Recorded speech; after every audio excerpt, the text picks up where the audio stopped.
Welcome to Amigos IAS. So కృత్రిమ మేధ హైదరాబాద్లో ఈ అంతర్జాతీయ సదస్సు కూడా నిర్వహిస్తున్నారు.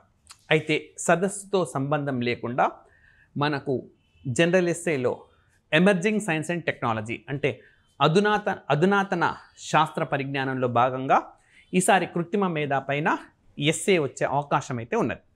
సో ఈ నేపథ్యంలో మనకు ఎగ్జామినేషన్ ఓరియంటేషన్లో ఇంట్రొడక్షన్, సో బాడీ, ఇలాంటి అంశాలన్నింటినీ కూడా అమిగోస్ ఐఏఎస్ మీకు అందిస్తుంది. సో ఇక్కడ ఒక మోడల్ రూపంలో ఇచ్చినాం అండ్ ఇదొక సమాచారం.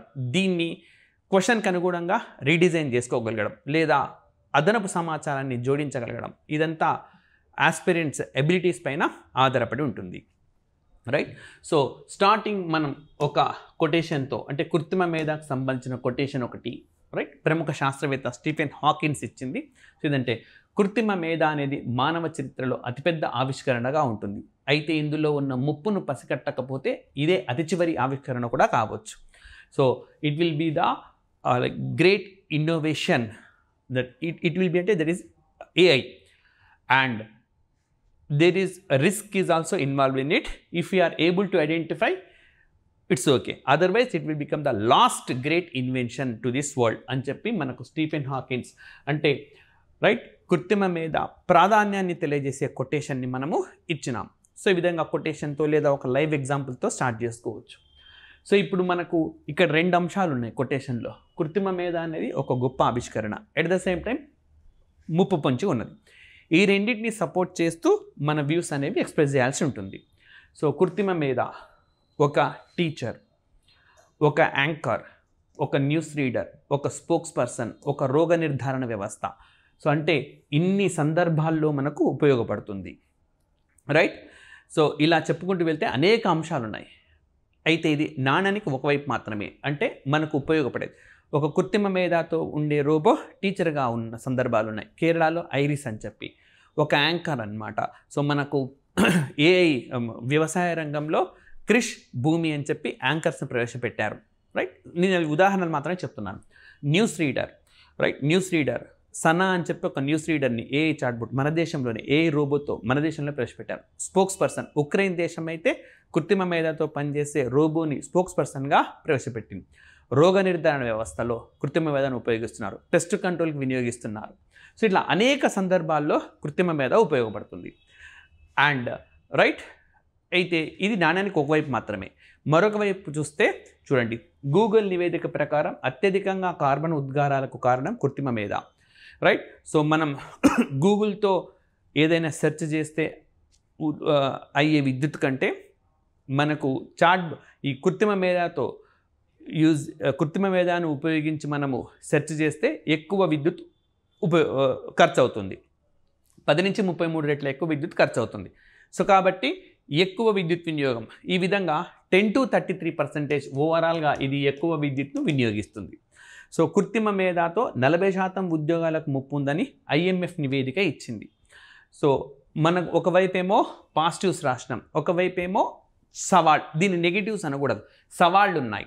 సో ఈ సవాళ్ళు ఉన్నాయి అని చెప్పి మనం కృత్రిమ మేధను లేకుండా చేయలేం లేదా దాన్ని ఇగ్నోర్ చేయలేం. సో సవాళ్లను ఏ విధంగా అధిగమించాలి అన్న కోణంలోనే రాయాల్సి ఉంటుంది. సో ఎందుకనంటే ఇప్పుడు ఈ ప్రమాదం లేని వ్యవస్థ అంటూ లేదు. రహదారి మీద వెళ్తే ఖచ్చితంగా సేఫ్టీగా మనం గమ్యస్థానానికి చేరుతామని లేదు.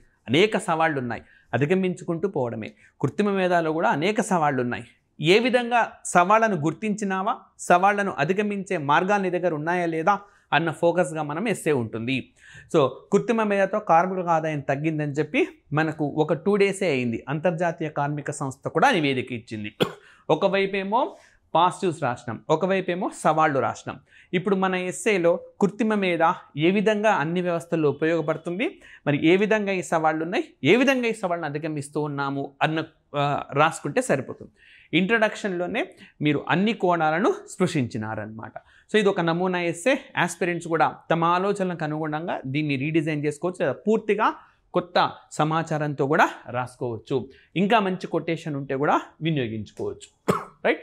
మరి ఇది ఈనాడులో మనకు యాక్చువల్గా పబ్లిష్ అయిన ఎస్సే, దానికి యాడ్ చేసి మేము మీకు అందిస్తూ ఉన్నాం అనమాట. ఈనాడులో వచ్చింది ఎడిటోరియల్ కాలంలో, ఇది మీరు చూడండి. సో కృత్రిమ మేధ అనేది ఒక అద్భుత అవకాశాన్ని మాత్రమే కాదు, ఒక సవాల్ను కూడా ఇస్తుంది. సో అవకాశాలు చెప్పినాం, సవాళ్ళు చెప్పినాం. ఈ విజ్ఞానం గొప్ప వరం, అయితే సరైన రీతిలో అనువర్తించిన పక్షంలో ఇదే శాపంగా మారే ప్రమాదం లేకపోలేదు. రైట్. సో ఇంతకుముందే చెప్పినాను, మనకు ఉద్గారాలు పెరుగుతున్నాయి, అదొక ప్రాబ్లమే. సో మనిషిలాగా వివిధ పనులను చక్కబెట్టగలిగే నేర్పును కృత్రిమ మేధగా చెప్పొచ్చు. What is right? Artificial intelligence, దాన్ని నిర్వచించినాం. ప్రపంచవ్యాప్తంగా అందుబాటులోకి వస్తున్న కృత్రిమ మేధ సాంకేతికతలు అనేక రంగాల్లో కొత్త అవకాశాలను సృష్టిస్తున్నాయి. విద్య, ఆరోగ్యం, వ్యవసాయం, జీవశాస్త్రాలు, తయారీ వంటి రంగాల్లో నూతన ఆవిష్కరణలకు ఇది దోహదం చేస్తూ ఉంది. రైట్. సో మరి పౌర సేవలను మరింతగా సరళతరం చేస్తున్నాయి. ముఖ్యంగా ఆరోగ్య రంగ ముఖ చిత్రాన్ని మార్చేయడంలో ఇది చాలా కీలకంగా పరిణమించిందనమాట. వ్యాధులను ఖచ్చితంగా నిర్ధారించగలగడంలో ఏఐని వినియోగిస్తున్నారు. మీకు ఎగ్జాంపుల్స్ తెలిస్తే కూడా ఇక్కడ ఉదాహరించవచ్చు. పలాన్ దగ్గర like for example oncology AI అని చెప్పి, సో నేను కొన్ని ఎగ్జాంపుల్స్ ఇస్తున్నాను, సో వాటిని ఉపయోగించండి. అంకాలజీ ఏఐ, సో ఇది సెర్వికల్ క్యాన్సర్ని, బ్రెస్ట్ క్యాన్సర్ని ముందే గుర్తించేస్తుంది. సో ముందే గుర్తించడం వల్ల సంబంధిత వ్యక్తిని రక్షించేందుకు వీలుంటుందన్నమాట. సో వైద్య రంగంలో కొత్త కొత్త ఆవిష్కరణ, మీరు ఎగ్జామ్ రాసే నాటికి ఇంకా కొత్త కొత్త ఆవిష్కరణ రావచ్చు. సో మీరు ఈ పాయింట్ని గుర్తుపెట్టుకొని ఆ ఎగ్జాంపుల్స్ని అవసరానికి అనుగుణంగా వినియోగించుకోవచ్చు అన్నమాట. ప్రతి రంగంలో ఉపయోగపడుతుంది. ఈ అల్గారిథంలు వైద్య పరీక్షల వివరాలను, సమాచారాన్ని తక్కువ సమయంలో విశ్లేషించడమే కాకుండా రోగుల పరిస్థితికి తగ్గట్టుగా చికిత్సలు కూడా సూచిస్తున్నాయి. రైట్. సో ఈ విధంగా కృత్రిమ మేధ వైద్య రంగంలో. మరి ఉపాధి కల్పనకు జీవశాస్త్రాల పరిశోధన, ఆవిష్కరణలో ఏ పాత్ర పెద్దగా ఉన్నది? జన్యు పరిశోధనలు మొదలు నూతన ఔషధాల ఆవిష్కరణల వరకు అనేక విభాగాల్లో ఈ డేటా ఏదైతే ఉందో దాన్ని ఈజీగా అనలైజ్ చేయగలుగుతుంది. రోజుల తరబడి చేసేదానికంటే గంటల్లో పూర్తయిపోతుంది. దీంతో తొందరగా ప్రొడక్షన్ స్టార్ట్ అవుతూ ఉన్నది. సో ఈ విధంగా శాస్త్రవేత్తలు వేగంగా నిర్ణయాలు తీసుకొని ముందుకు వెళ్ళగలుగుతున్నారు. సో ఈ విధంగా మనకు ఉపాధి కల్పన, సో కొత్త శాస్త్రవేత్తలకు ఉపాధి అనేది లభిస్తుంది. తొందరగా మనం అనలైజ్ చేయడం వల్ల ప్రొడక్షన్ స్టార్ట్ అవుతుంది. ప్రొడక్షన్ స్టార్ట్ కావడం అంటే అక్కడ మళ్ళీ మనకు ఉద్యోగులు అవసరం అవుతుంది. సో ఈ విధంగా చాలా ప్రయోజనం. నెక్స్ట్, ఇంతకాలం అదృష్టం ఉంటే పంటలు బాగా పండి రైతులకు 4 డబ్బులు చేతికొస్తాయనుకునే వ్యవసాయ రంగంలోనూ ఏ విప్లవాత్మక మార్పులు తీసుకొస్తుంది. చూడండి, ఏఐని ఉపయోగించి పెస్ట్ కంట్రోల్ కూడా ఇప్పుడు చేయడం సాధ్యమవుతుంది. అంటే మనకెక్కడో ఒక చోట చీడపీడలు వచ్చినాయనుకోండి, రైతు గుర్తించే లోపే వ్యాపిస్తాయి. కానీ కృత్రిమ మేధతో ముందే గుర్తిస్తున్నారు, ముందే సాల్వ్ చేసేస్తున్నారు అనమాట. రైట్. సో పంటల ఆరోగ్యం, నేల స్వభావం, వాతావరణ పరిస్థితులకు సంబంధించి ఇవి రైతులకు ఖచ్చితమైన సమాచారాన్ని అందిస్తున్నాయి. ఇంకా ఈ కృత్రిమ మేధను వినియోగించుకొని ముందుగానే రైట్ అంచనాలు, వాతావరణ అంచనాలు కానీ, పర్యావరణ అంచనాలు కానీ ముందుకు తీసుకొని వస్తున్నారు. ఆ విధంగా ఇది ఉపయోగపడుతుంది. అండ్ అదేవిధంగా తక్కువ వనరులతో అధిక దిగుబడులు సాధించడానికి వీలైనంతగా. సో మొత్తానికి వ్యవసాయ రంగంలో తక్కువ వ్యయంతో ఎక్కువ దిగుబడి, వాతావరణ అంచనా అండ్ చీడపీడల నివారణ, ఈ 3 అంశాల్లో మనకు కృత్రిమ మేధ అనేది ఏ విధంగా ఉపయోగపడుతుందో మనం రాయొచ్చు అనమాట. ఒక్కొక్క రంగంలో మనం చూసుకుంటున్నాం. న్యాయ వ్యవస్థలో సో ఇప్పుడు చాలా కీలకమైంది ఇది.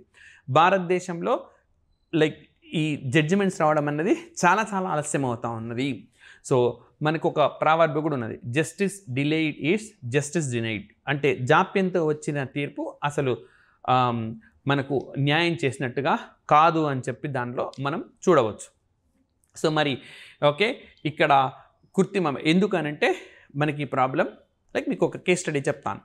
సో ఒక కేసు వచ్చింది, ఒక సమస్యతో ఒక కోర్టు కేసు అనేది వచ్చింది.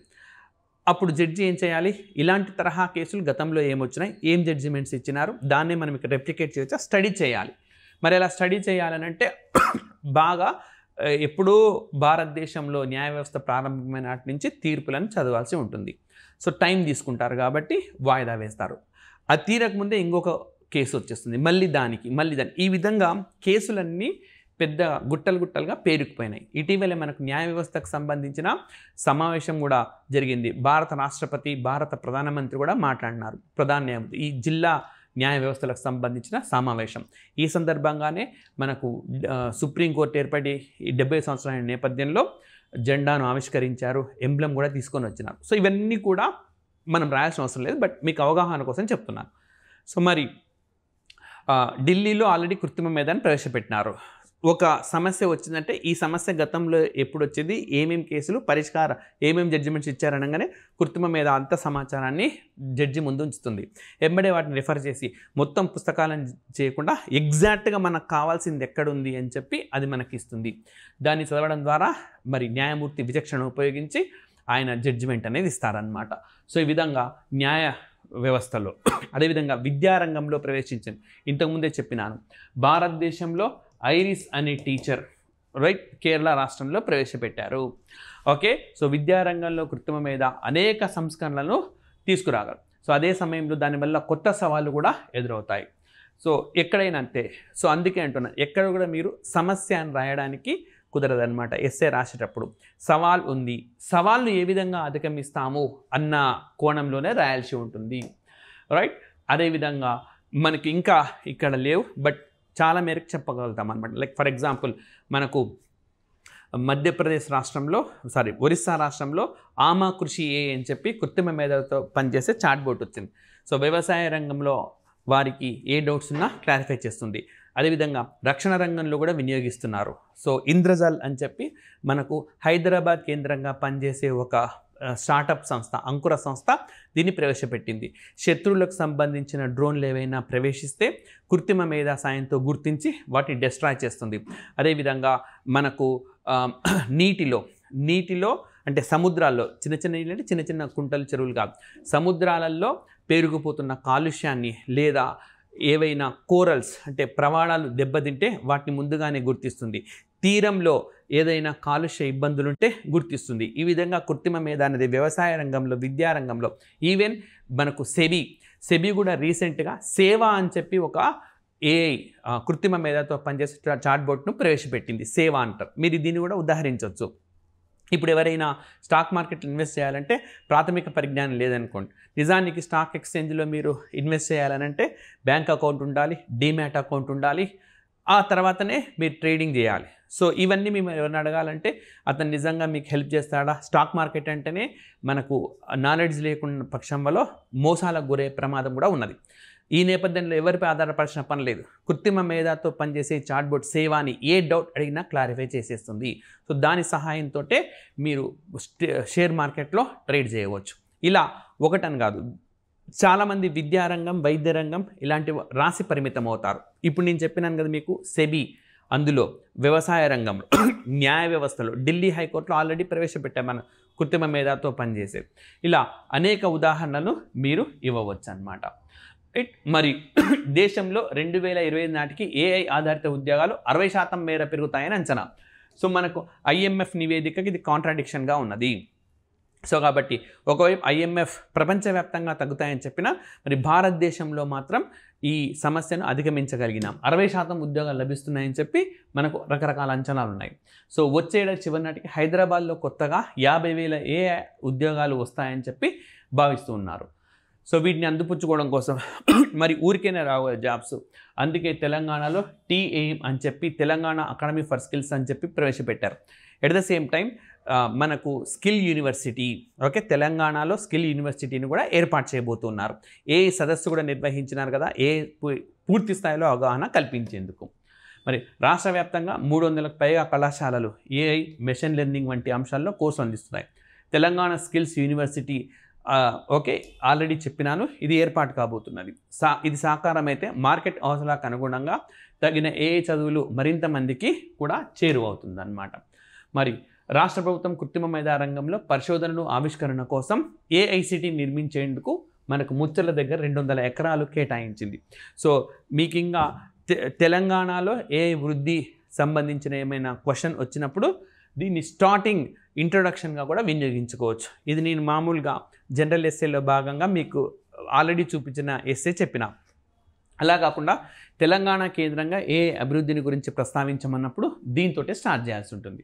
సో అక్కడ విద్యా పరిశోధన సంస్థలతో పాటు అంకుర సంస్థల ఏర్పాటు కూడా సమకూరుస్తున్నారు. అదేవిధంగా పాఠశాల స్థాయి నుంచి ఏ విద్యను అందుబాటులోకి తెస్తున్నారు. ఆల్రెడీ కేరళలో ఇంట్రడ్యూస్ చేసినారు. ఓకే, 6th క్లాస్ 7th క్లాస్లోనే ఏ పాఠాలు వాళ్ళకి బోధిస్తూ ఉన్నారు. అండ్ ఆంధ్రప్రదేశ్లో కూడా ప్రారంభమైందనమాట. ఉత్తరాంధ్రలో ఆల్రెడీ ప్రారంభమైపోయింది. ఒక టీచర్ కూడా ప్రవేశపెట్టారు అక్కడ ఏఐ తోటి. సరైన పాఠ్య ప్రణాళికలతో ముందుకెళ్తే చదువుల రంగానికి ఇది మేలిమలుపుగా మారుతున్నది.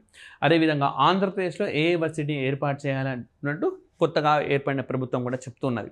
అదేవిధంగా అమరావతి విశాఖలను ఏఐ హబ్లుగా అండ్ అమరావతిని ఏఐ సిటీగా మార్చాలి అని చెప్పి కూడా ఆ రాష్ట్ర ముఖ్యమంత్రి ఇప్పటికే స్పష్టంగా ప్రకటించారు. సో ఆంధ్రప్రదేశ్ ఆస్పిరెంట్స్ ఎవరైనా ఉంటే ఆంధ్రప్రదేశ్లో ఏఐకి సంబంధించి అన్నప్పుడు ఈ పాయింట్స్తో వాళ్ళు స్టార్ట్ చేసుకోవచ్చు, రైట్. సో ఈ విధంగా మనకు కృత్రిమ మేధకు సంబంధించిన ఎస్సే అన్నమాట.